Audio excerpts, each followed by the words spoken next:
Okay, if you remember, we started right before the holiday. We started this beautiful, beautiful sikh of the Rebbe that the Rebbe made on again 1991, Yud Beis Simon 1991. And this was made for this Shabbat. This is the Shabbat after the Shavuot, after the holiday of Shavuot. I hope everybody had a meaningful holiday of Shavuot. Shavuot is the holiday when we receive the Torah. So that's the highest, that's it. You got the Torah, that's pretty much it, says the Rebbe. If so, then what do you have to have anything after that? It's receiving the Torah, there was the essence of God was revealed in the world, and that's it. Says the Rebbe, it's not exactly it. Not exactly it. We see that you always have to raise up in holiness. And not only you have to raise up in holiness, you also always has to find something new, reveal new depth and reality and life and blessing, new. You have to add up until we can get to this Torah, which says that we'll get to the new Torah that will come from God Himself. And that's what we got up to now. Hitchadshut, we have this idea of Hitchadshut, renewal. Don't get the idea of renewal like you sort of, you renew your credit card, or you renew. This is talking about adding something new that never was before. Hitchadshut b'hosafa. Oh, here the Rebbe says.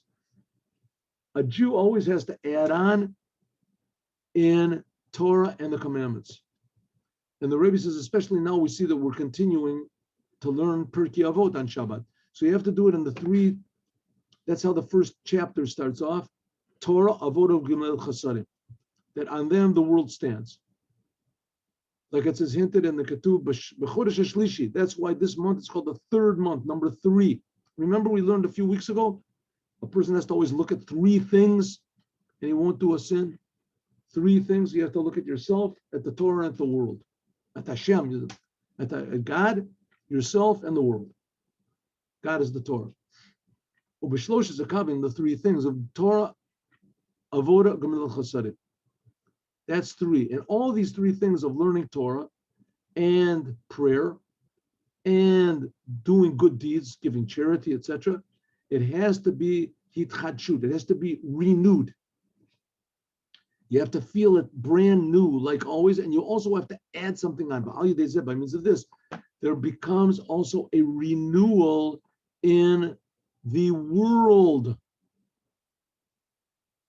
Bizaman Matan Torah, like when the Torah was given. And it was, again, the Jewish people are not here for themselves. The Jewish people are here for the world.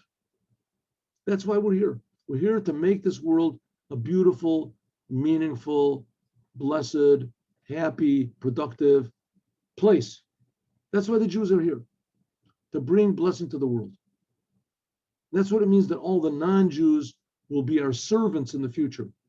They won't be our servants. They'll shine our shoes and the tote that bars, lift that bale.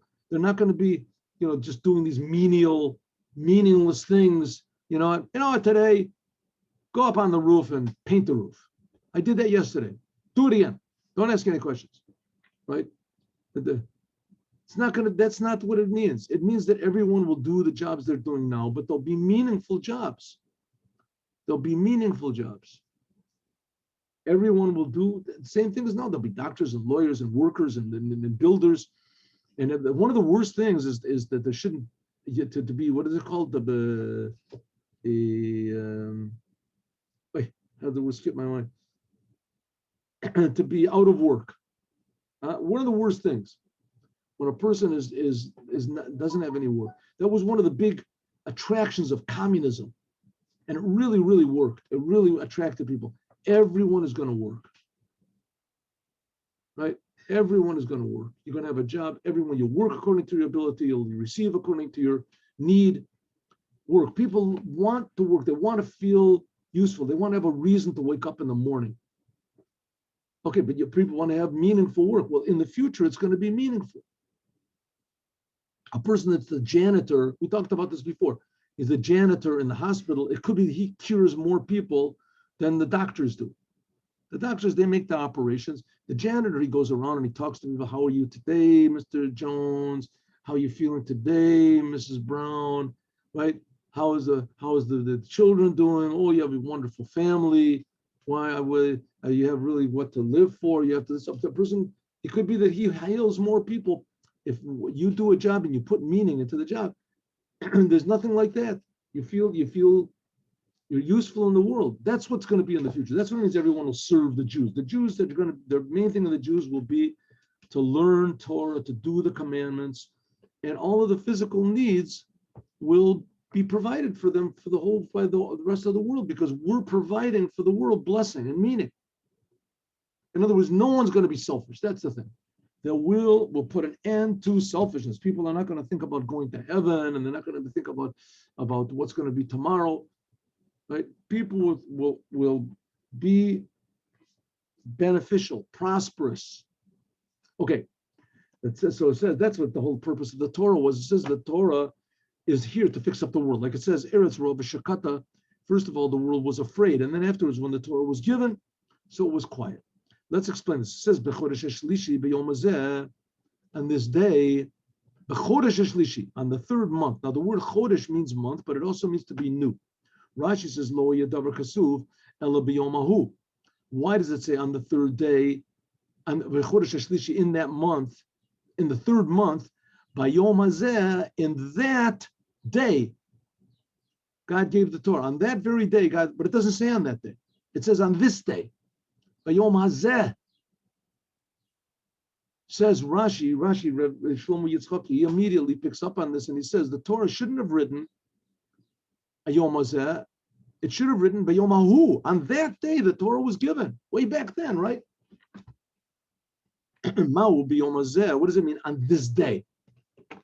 Sheyu Divrei Torah Chadashim Alecha, because the words of Torah should be brand new, just as though they were given to you today by God. Which the fact is they are being given to you by God. That's the fact. So it's just demanding you to feel the fact. V'azbara b'zeh shekein hu b'metzias is because that's the way it is. Right? Sometimes people, they get married, so they make their their 50th honeymoon, their 100th honeymoon, right? Exactly 100 years to this day we got married, and you look exactly the same. It's not the same. It's not so. It's not. It's simulating, reminding, right? They're not really getting married today, or maybe yes. Maybe yes. He says, listen, I'm happy to be married to you. I would be alone. I would feel bad. And now we were man and wife. I feel happy today like I did the first day. Oh, that's real, because the fact of the matter is that every moment is real and every moment is new. And the Torah is being given. The Torah is a marriage day. The Torah is the day when God got married to the Jewish people.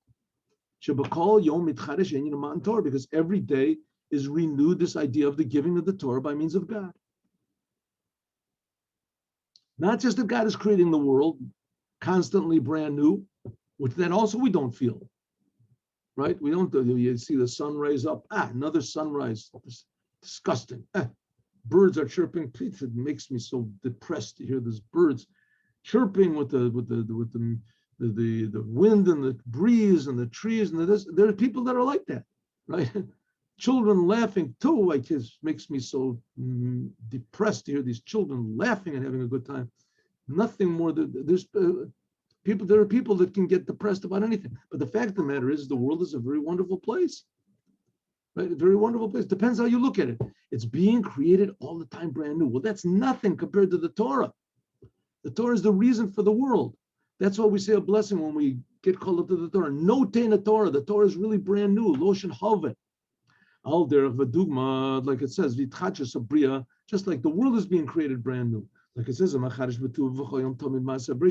God creates brand new the whole creation. How much more so regarding to the Torah? The Torah is the Bria Sa'olam, is by means of the Torah.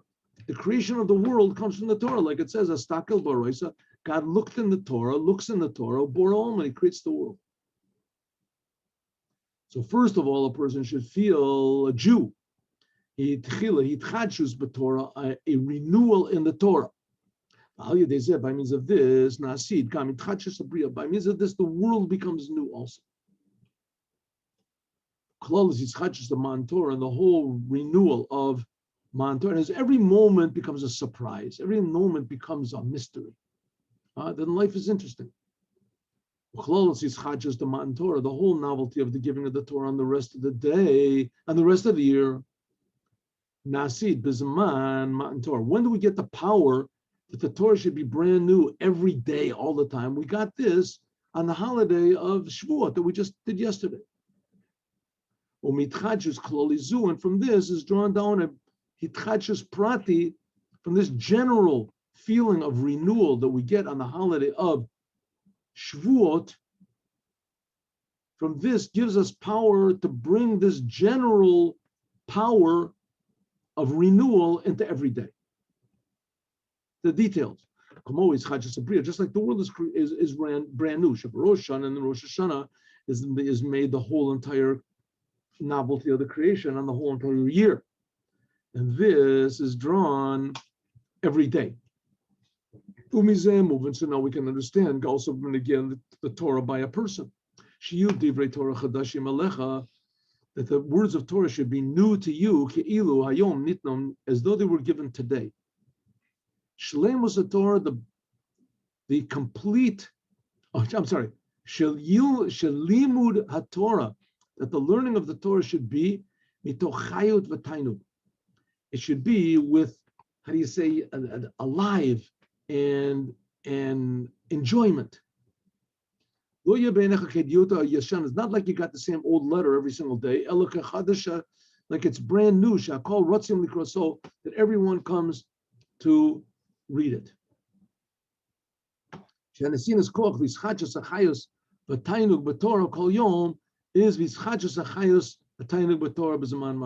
do we get this ability that the Torah should be brand new? We get it from the holiday of Shavuot. And when did we originally get it? From the time of the giving of the Torah. Back then, 3,333 years ago. So this gives us a new pleasure and a new novelty in reading the Torah. I mean, just think, let's say when they found who knows what it is, the Rosetta Stone or something like that, you found some ancient book. They undercover, they open up the whatever it is, the Sphinx or the whatever it is, and they find this ancient papyrus scroll written by the Egyptians, right, 3,000 years ago. That's when the Jews got out of Egypt, right? 3,000. Ooh, they found this is amazing. It would be in all the papers and all the this and all the archaeologists and the whatever it is, the anthropologists, whatever they all come together, and they look at this thing. It's so amazing. They put it under glass and a vacuum, and they put it in this. And it's in the museum, and everyone is so excited. The first day, second day, they're also excited. After a couple months, they're also pretty excited, and the news comes, they flash pictures and everything. Then after a couple months, they're not excited anymore. Then after a year, nobody even knows where it is anymore. The don't think people come to see it. So people come and they make a big thing, and afterwards, nobody even comes to see it anymore. Okay, they saw it. It's in the papers. They have a picture. What does it say? It says, I, King Tut, today I ate a scrambled egg, and I went to the show, and I saw this. Okay, who cares, right?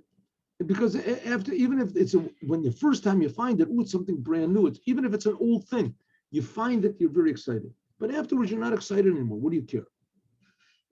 Here we're saying the Torah is in fact brand new. In fact, it's being given to you brand new. And in addition to that, it's also 3,300 years old. That's when it was given. But the fact is it's even older than that. The Torah was there before the world was created. So the Torah is much, much older than the world. The world is 5,781 years old. Or if you want to be some sort of a scientist, so the world is 5 quadrillion years old. And the Torah is before. Whatever you say the world is, the Torah is before this. That's pretty old. That's pretty old. That must be pretty boring. It says, yeah, but the Torah is creating the world right now. Right now, the world tells. So a lot of people say, so what? Right now is also pretty boring. It's so big deal. So it's part of this big boring world. But that's the whole idea of feeling the godliness and the miracle and the mystery of the Torah. How can this possibly be? Is it really true? It says that's work. That you have to work on. You have to really think But what you're trying to feel is not just imagining something. You're not just imagining something, right? Like a play actor or something. He imagines that he's King Lear or someone. If the fact of the matter is really God is giving the Torah to us every second. And we are just so insensitive to it that we don't feel it. And therefore, the Torah has to be brand new. Okay, what does this mean? Torah, we have to understand. Let's understand. Here, let's take a good example. The Torah has to be brand new. Here, the Torah was given to us yesterday. We had the holiday of Shavuot. What about the Shabbat that comes afterwards? Now, Shabbat is supposed to be an elevation in everything that comes before it. Right? According to Judaism, the creation is raising higher and higher, adding holiness. Every day more Jews do commandments, they learn a little bit of Torah, they do good deeds. So and good things are eternal. So it's always adding on more and more. Bad things are not eternal. Bad things are temporary, which you can see from yourself. You eat a good steak, you see something, whatever it is, after it's gone. It's not there anymore. There's nothing. But good is eternal. It's connected to the creator of the universe. We don't see it, okay, but we have to believe. So everything is getting holier and holier and holier. The same thing, giving the Torah. Let's understand the Shabbat, which is after Matan Torah. This is what this whole thing is talking about. That's when the Rebbe was speaking. Alpi like we said before, that there are two things in the novelty and the renewing of the Torah. Klolos Yitzchadshus, the Matan Torah, the general giving of the Torah, which was in the Zman Matan Torah, in every holiday of Shavuot, and also Yitzchadshus Pratit, and also the individual renewing every single day. This every Shavuot we charge the battery up, and it's drawn down the whole entire year, feeling the newness, the godliness of the Torah. Of all Yitzchadshus in Matan Torah, B'Shabbos. This whole idea of the renewing of the Torah on Shabbat, which is after Shavuot, and especially now when we start the Shabbat, we start reading again Pirkei Avot, right? The ethics of the fathers. We read it again. The Shabbat, Kiddush Galil, we said before, is mashma. This implies Shabbat Achri Matan Torah. The Shabbat after Matan Torah, there's an additional novelty, Matan Torah. It must be that there's an additional novelty. It's not just that we're renewing what was. There's something new. Number one, first of all, this Shabbat, we read Parshat Masayat Rosh. We read a new portion of the Torah, which is called lifting up the head. Nasiyat Rosh be'erich shlemut itchadshus b'zman Torah. It says lifting up the head. Can we lift up our head more than it was when God gave the Torah? The holiday of Shavuot was God gave us the Torah. Can't get any higher than that, right? Wrong. You can get higher than that. And that's the idea of the portion of the Torah afterwards. Moshe kibel Torah Sinai, Matan Torah be'erich the Yitzchadshus shebezman Matan Torah. This will be a novelty. Right, that's how do we start off Pirkei Avot? Moshe Kibul Torah Sinai, that Moses received the Torah from Mount Sinai. So it'll be brand new and even more new than it was on Shavuot. And maybe let's take an example. Let's take maybe a simple example. I don't know if this is right or not, but I'll just say it anyway. A couple gets married, right? They get married. And that it's brand new, they weren't married before, and it's a whole new thing. They make a big party for them and a big wedding, and they have a new house, and then they appreciate each other. Each one appreciates this, and I have some wife that appreciates me, and she appreciates him, and he appreciates her, and it's a whole new harmony and they're complementary and everything, and they get married. Good. But now all those things really that happened at the wedding and that was like 90% external. She was beautiful. She's got dressed like a bride, a white dress and everything like that, and all sorts of the hairdo. And he has a nice suit and everything is looking really good. and everything is brand new. He appreciates her, she appreciates him. It's a whole new life together. But then what happens after let's say, let's take a more practical example, a couple months afterwards, right? So, okay, there can be one or two things. Either he goes about his business, and the wedding he was receiving, she was receiving all this attention, all a new bride, a new groom, all of this. That's what you're receiving. But you didn't really, you appreciated what you received, but you didn't really so much appreciate the other person. That was sort of like, before the wedding, you talked a little bit and you got to know each other, but you didn't really know each other. Then afterwards, you can appreciate the other person. Oh, appreciation. Now you start to think less about yourself and what you're receiving. You start the uniqueness of the other person. Now, this uniqueness of the other person, this can be a never-ending thing. You realize the other person also has their battles, and they have their good qualities, and they have their, goals, and they're this. So you can appreciate the other person. It's a different type of a deeper type of a harmony that's there. And this is an elevation even from on the time of the wedding. Then there's also children that are born, etc. Okay, that's one thing. Let's talk about the giving of the Torah. Here we received the Torah. That was the wedding day between God and the Jewish people. It was a brand new thing. It was wonderful. It was brand new. It says the Shabbat after that, this signifies even something, an additional novelty. We have to understand what can be an additional novelty in addition to the fact that there is novelty of giving of the Torah. And when we got the Torah, this gave us the power to do it every day. What is an additional thing on this particular Shabbat? What's the special thing about this Shabbat after the giving of the Torah? Because of this is hinted at the whole idea of the giving of the Torah.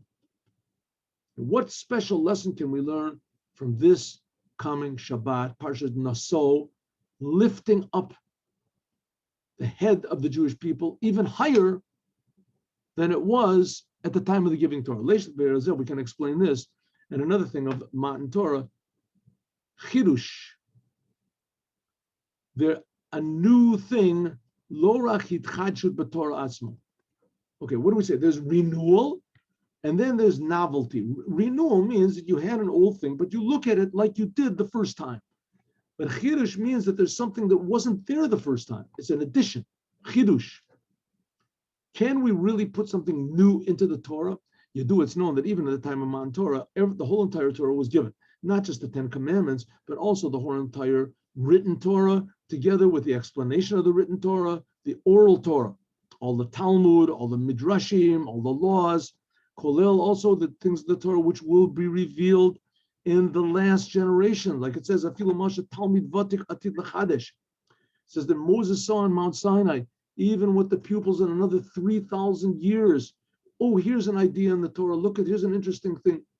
Will be said, Moshe Messina, this is in a way that Matan Torah, the giving the Matan Torah, were given the general principles of the Torah, and from them, and by means of them, was revealed all the details which came after. Remember, we learned that last time with Beit Shammai and Beit Hillel, right? That in the future, the law is going to be Beit Shammai, because in the Torah, potentially that already was there.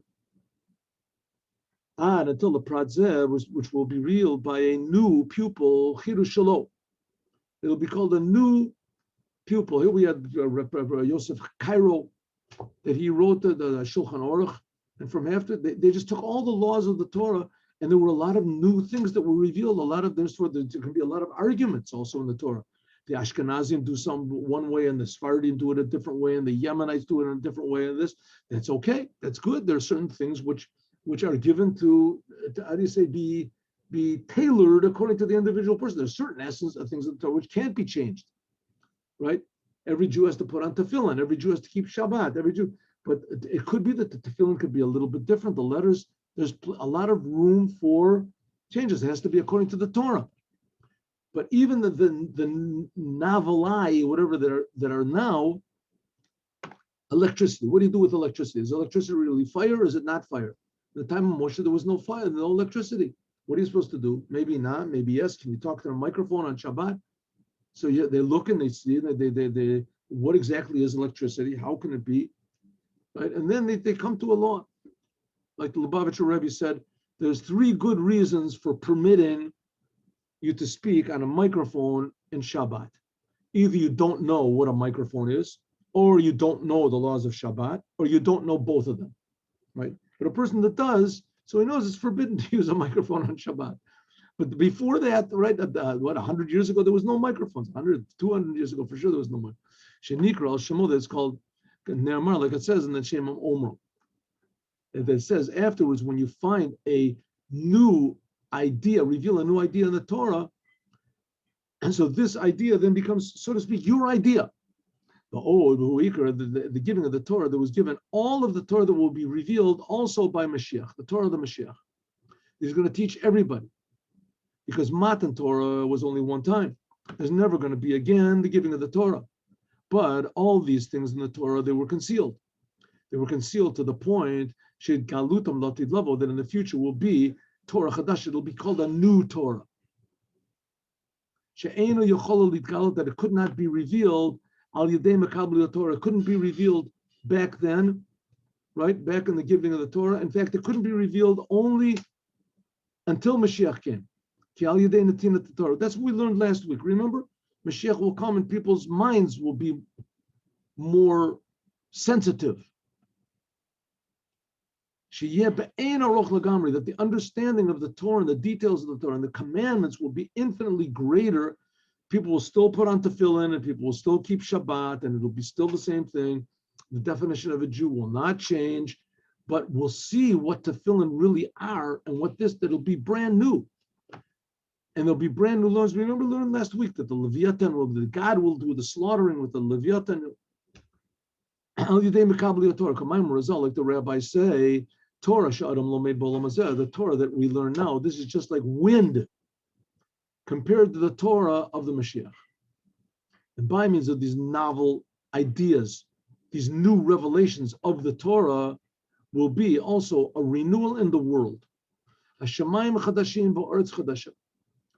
heavens will be new and the earth will be new. This is all in the prophecy of Isaiah. Asher Anio said, everyone will see that God is the one making the heavens and the earth. It'll all come from the Torah. It all depends on the Torah, and it comes to the Jews learning the Torah. Kolomar.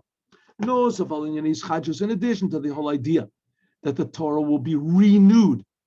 Whether we're talking about the renewal, we'll feel that the Torah is brand new, or this chajus, or the detail every day, whether we feel this renewal on Shavuot like the first time. But in addition to this, Shapirush Oto Inish Kavar Nimshach, that same thing that was revealed in Mount Sinai the first time will be made brand new. Right? It's like you go into a restaurant and say, would you like us to freshen up your coffee? You put more hot water, it's the same coffee. Right? They just push it in. If a person says, would you like to make a new coffee? What is it, a new coffee? They bring you a coffee with a steak. A whole new thing. Right? But often Naliyot is something totally different. The Torah that will be revealed in the future will be so amazingly real that there'll be some sort of a novelty in the Torah. Shenit Dosef, Davar Chadash, there'll be something brand new in the Torah. Now, it's not that the Torah is going to detract things. Again, this is very important. It's not that the new Torah means that nobody's going to keep Shabbos and there's not going to be any Jewish people anymore and there won't be any more commandments. So that's not anything new. That existed before the Torah was given. Everybody was animals. The novelty in the Torah was there's going to be something additional commandment, additional service of God. Torah Chadasha, it'll be brand new. By means of this, also the world. The world is going to be a brand new world. It'll be exciting because the Torah will be exciting and everything comes from the Torah and from the Jews. How will we explain this? We're going to talk about this, God willing, tomorrow. And now let's do the Yom Yom. Yom Yom.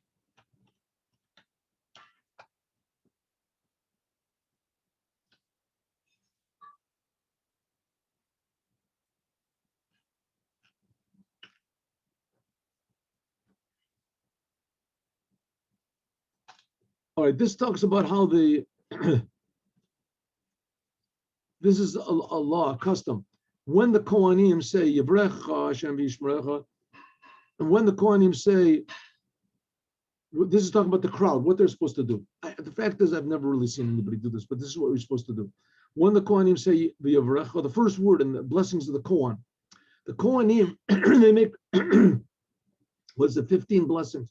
So every time they say a word, they change where their head is facing, and the congregation is also served.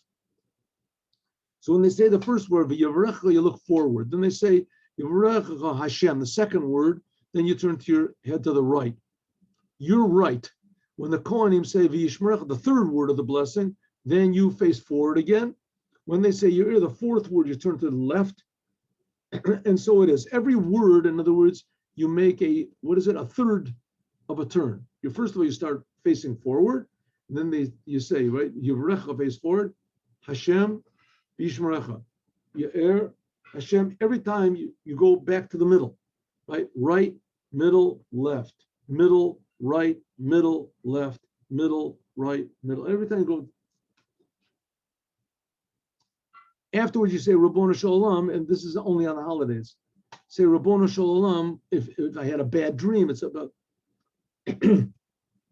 when they pronounce the words, you just have to listen. When the Kohanim say ay ay ay ay ay ay ay ay ay ay, during a similar choral of this, then you say, okay, you see it in your sitter, what you're supposed to say.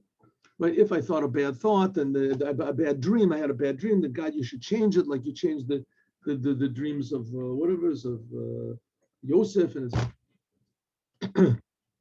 Adir b'marom. After the blessing of the Kohanim, this is something people don't know. There's a paragraph that you say, Adir b'marom yoshe b'bura.